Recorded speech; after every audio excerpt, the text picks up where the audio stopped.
मैं doctor RP. Singh आपका अपने YouTube channel doctor Raghav Ayurveda शक्ति में स्वागत करता हूँ।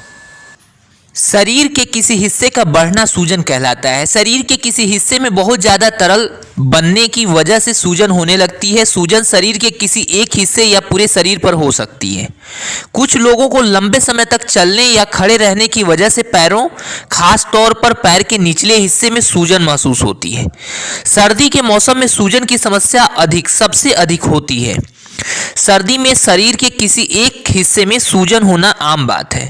वहीं दूसरी ओर किसी जीर्ण या गंभीर रोग या किसी अंग के फेल होने के कारण पूरे शरीर में सूजन हो सकती है। सूजन को एडिमा भी कहा जाता है एवं इनके दो प्रकार हैं।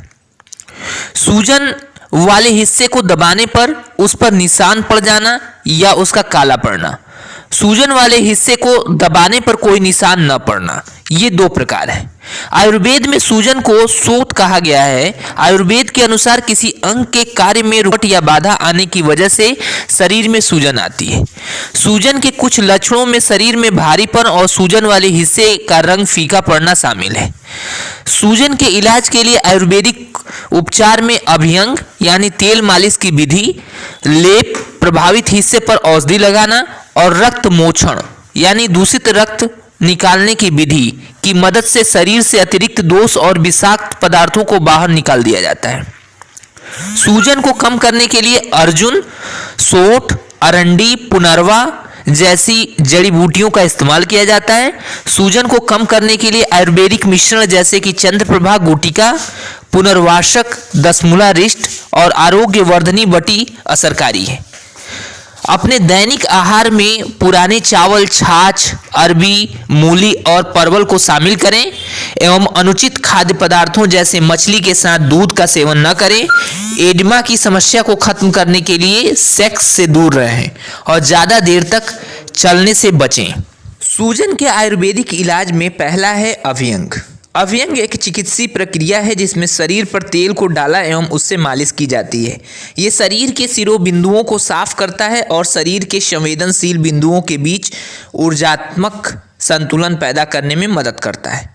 अभ्यंग प्रमुख तौर पर लसिका प्रणाली को उत्तेजित करता है और मस्तिष्क, मांसपेशियों और अस्थि मज्जा के कार्य में सुधार लाता है। ये चिकित्सा शरीर में विषाक्त पदार्थों को बाहर निकालती है और कोशिकाओं को पोषण प्रदान करती है। सूजन के इलाज के लिए अभ्यंग में दसमूल क्वाथ का प्रयोग किया जाता है क्योंकि इसमें वात घन यानी वात कम करने वाले गुण होते हैं। अगला है मृदु विरेचन यानी हल्के दस्त। कई स्वास्थ्य समस्याओं को ठीक करने के लिए विरेचन का प्रयोग किया जाता है जिसमें चेचक, त्वचा पर चकत्ते, पेट में ट्यूमर और पीलिया शामिल है। इस चिकित्सा में इस्तेमाल होने वाली जड़ी बूटियां और हर्बल मिश्रण शरीर में विषाक्त पदार्थों, अतिरिक्त बलगम, वसा और पित्त को साफ करते हैं। विरेचन से विष, किडनी स्टोन, पेचिस और खून में बैक्टीरिया के कारण होने वाली संक्रमण के इलाज में मदद मिलती है। अगला है लेप। लेप को विभिन्न औषधियों और जड़ी बूटियों से तैयार किया जाता है। इसे त्वचा पर बालों की उल्टी दिशा में लगाया जाता है। आमतौर पर लेप का इस्तेमाल सूजन को कम करने के लिए किया जाता है। लेप के लिए विभिन्न जड़ी बूटियों को पानी या किसी अन्य तरल में मिलाकर गाढ़ा पेस्ट बनाया जाता है। जड़ी बूटियों और घी या तेल का अनुपात खराब हुए दोष के प्रकार पर निर्भर करता है। एडिमा के इलाज में लेप के लिए आमतौर पर पुनर्वा, अदरक और देवदार का इस्तेमाल किया जाता है। हल्दी, लाल चंदन, दारू हरिद्रा, हरितकी और अन्य जड़ी बूटियों को पित्तज शोथ घटाने के लिए लेप किया जाता है। अगला है रक्त मोक्षण। इस चिकित्सा में रक्तपात प्रक्रिया के द्वारा शरीर के विभिन्न बिंदुओं से विषाक्त पदार्थ निकाले जाते हैं। ये कई स्वास्थ्य समस्याओं जैसे कि सिरदर्द, लीवर संबंधी रोग, प्लीहा और हाइपरटेंशन से राहत दिलाती है। बाहरी कारणों की वजह से हुई सूजन को कम करने के लिए रक्त मोक्षण उपयोगी है क्योंकि ये खून में विषाक्त पदार्थों को बाहर निकालने में मदद करती है, इसलिए ये विषाक्त विष के कारण हुए सूजन को दूर करने में उपयोगी है। बाहरी कारणों की वजह से हुए सूजन में रक्त मोक्षण के साथ परिसेक, स्वेदन यानी गर्म औषधीय तरल को शरीर पर डालना से ठीक किया जाता है। अगला है सूजन की आयुर्वेदिक दवा या जड़ी बूटियों में पहला है अर्जुन। अर्जुन में उत्तेजक, ऊर्जादायक और संकुचक गुण मौजूद हैं। ये प्रजनन, परिसंचरण और पाचन तंत्र पर कार्य करती है। हृदय रोगों के लिए इसे उत्तम जड़ी बूटी के रूप में जाना जाता है एवं इसी वजह से खराब वात के कारण हृदय के कार्य में आई रुकावट से पैदा हुए सूजन के इलाज में उपयोगी है।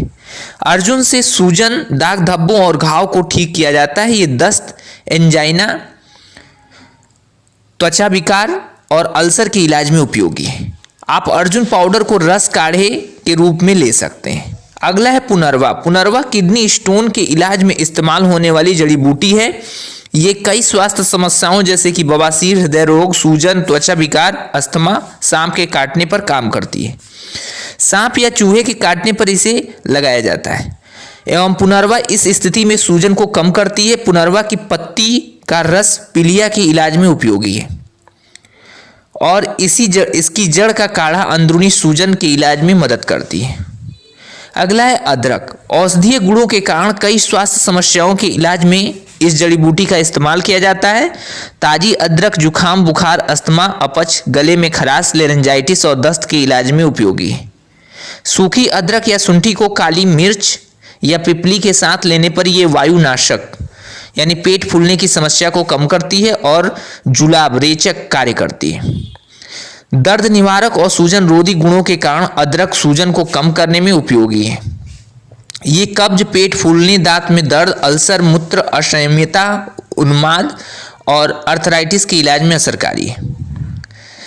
सूजन के लिए आयुर्वेदिक औषधियों में पहला है आरोग्यवर्धनी बटी। आरोग्यवर्धनी बटी विभिन्न सामग्रियों का मिश्रण है जिसमें ताम्र भस्म, त्रिफला, लौह भस्म, शिलाजीत, नीम का रस, शुद्ध गंधक शामिल है।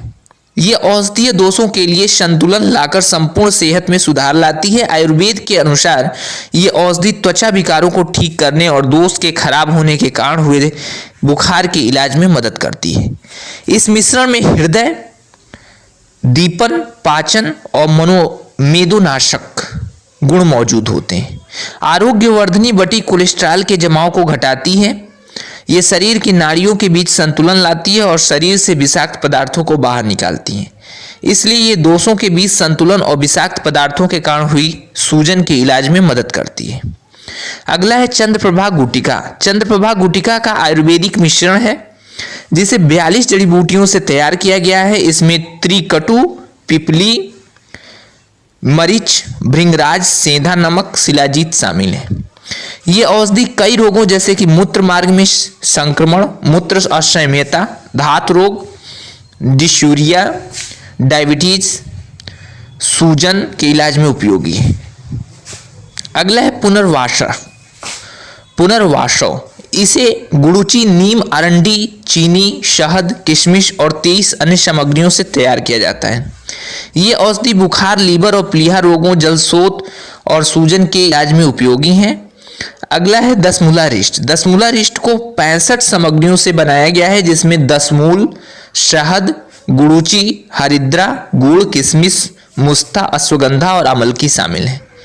ये औषधियाँ रूमेटिक समस्याओं को नियंत्रित करने में मदद करती हैं। इसके अलावा ये दर्द, उल्टी, सूजन, डिस्यूरिया और एनीमिया से राहत दिलाती हैं। दसमूला रिष्ट का सबसे अधिक प्रयोग शक्तिवर्धक के रूप में किया जाता है। ये शरीर को शक्ति और ऊर्जा प्रदान करती है। अगला है मुक्ता शुक्ति पिष्टी।